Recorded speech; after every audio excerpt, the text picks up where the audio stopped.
Today we confront a question at the heart of global justice. Why do sanctions fall like hammers on some nations while others are shielded by silence? Let me be clear. This is not about defending Putin, or is it about defending Netanyahu? It's about exposing the hypocrisy in how the world responds. This is what I call the two-tiered system. When Russia invaded Ukraine, the world moved fast. Banks cut ties. Wealth vanished. Trade collapsed overnight. But when Israel blockade pushed Gaza into a famine, the response? Condemnation, yes, but not sanctions. Not the crushing penalties we saw with Russia. This isn't just politics. It's a moral divide.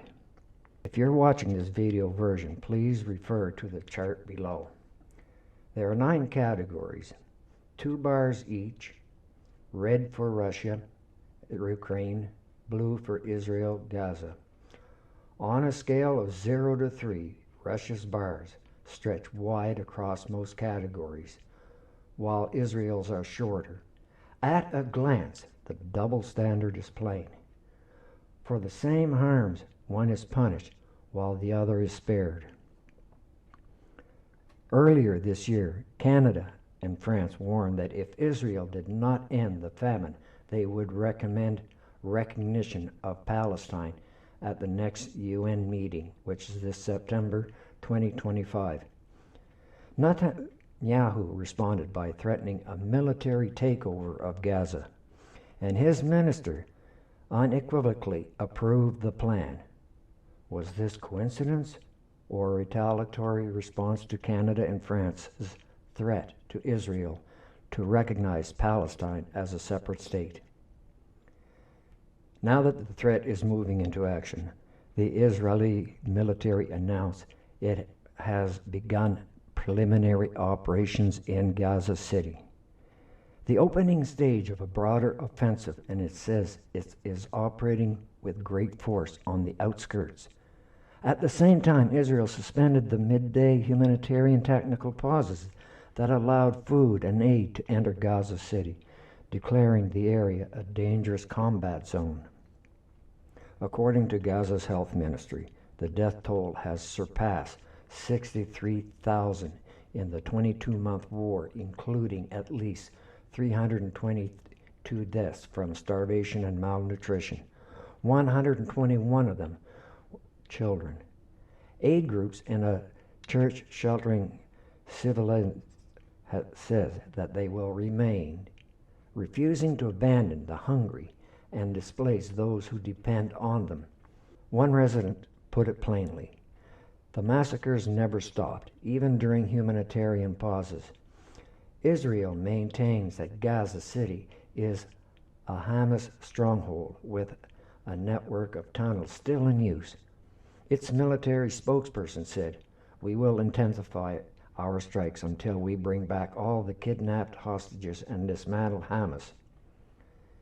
Now I want to raise a point of speculation. Look at Gaza's Mediterranean coastline. Before the war, this was prime land, beaches that could rival any resort on the sea. After destruction, the same land can become a blank canvas with resorts, condos, and casinos, projects that turn devastation into profit. This speculation isn't random. In early 2025, Donald Trump openly said Gaza should be leveled and rebuilt as the Riviera of the Middle East. He even shared an AI-generated video showing beachfronts, casinos, and luxury towers. Many dismiss this as fantasy, but look at the satellite images today. Whole neighborhoods of Gaza City, Khan Yunis, and Rafah flattened to a rubble. And then, in July 2025, Netanyahu nominated Trump for the Nobel Peace Prize, binding their reputations together on the world stage. I'm not making an accusation of fact. What I'm presenting is circumstantial evidence. And like any trial, When circumstantial evidence is laid before a jury, the jury must decide on the balance of probability. Is it coincidence or collusion? That is the question the world must now wrestle with. There's another dimension we cannot ignore: the death of those who bear witness. The recent days, a double strike on Nasser Hospital killed at least 20 people, including 5 journalists documenting the humanitarian crisis as it unfolded. This was not an isolated tragedy. Since October 2023, nearly 200 Palestinians, journalists, and media workers have been killed in Gaza, making this the deadliest conflict for reporters in decades. With the international media largely barred from Gaza, the burden of documentation falls on local reporters, and yet they are being killed at an alarming rate. Press freedom groups warn that this may not be coincidence. If the reporters are silenced, the world is left in the dark. The story itself dies with them. The game of famine is not a new concept or strategy.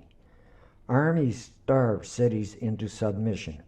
For example, Rome's siege of Jerusalem in 70 CE, Middle Ages seasons during the Crusades. In North America, the U.S. Army destroyed buffalo herds, starving plain tribes and forcing them onto reserves. Famine is not an accident. It's a weapon. I repeat, it's a weapon. And now, the IPC, the Integrated Food Security Phase Classification, the globally recognized authority on famine declarations, backed by the UN agencies and governments, have declared famine in Gaza City and parts of the Gaza governorate. Netanyahu dismisses it as propaganda, but denial does not erase reality, and when he calls critics anti-Semitic, it's not a defense, it's a deflection. Anti-Semitism is a real and rising, but conflating it with criticism of Israel hides the real anti-Semitism instead of confronting it. Let me also clarify something often misunderstood. Hamas is not the name of a person. It is an acronym, and hopefully I can come close in pronouncing it. Harakat al-Muqawama al-Islama, which means the Islamic Resistance Movement. It's political and militant organization that has governed Gaza since 2007. It's not an individual leader, it's a movement. In November 2024, the International Criminal Court, the ICC, based in The Hague and responsible for prosecuting war crimes and war crimes against humanity, issued arrest warrants against Benjamin Netanyahu and his defense minister, Yoav Gallant. Gallant is a former general who commanded Israel's Southern Command and later served as Minister of Defense from 2022 to 2024. Days after Netanyahu dismissed him, the ICC issued warrants for both of them. The charges included using starvation as a weapon, crimes against humanity. For the first time, Western-aligned leaders and his defense ministers were indicted, but most allies refused to enforce the warrants. A law ignored is no law at all. It is theater. Yes, theater. The two-tier system is not only about law, it's about power. When Russia breaks the rules, punishment is swift. When Israel breaks the rules, punishment is muted, and the world sees it. Justice that bends for allies and hardens for enemies is not justice, it's favoritism, dressed as law.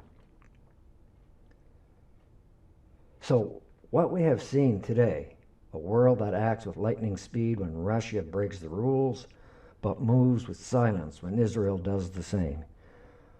We've seen famine weaponized, journalists silenced, and even speculation that the destruction itself may lie in the ground for profit. We've seen the law invoked, but not enforced. We've seen leaders flatter each other with Nobel nominations, while entire populations are starved and displaced. This is the essence of the two-tiered system. It's just not about sanctions, it's about who is allowed to break the rules and who is punished for doing the same thing. And here's the bigger truth. When injustice is selective, it's no longer justice. It becomes a weapon in the arsenal of power. That is why we begin here with the double standard, because if we cannot see this hypocrisy clearly, we cannot begin to understand how we arrived at this crisis or where it might take us next. I'm André Faust, and this is for the Connected Mind.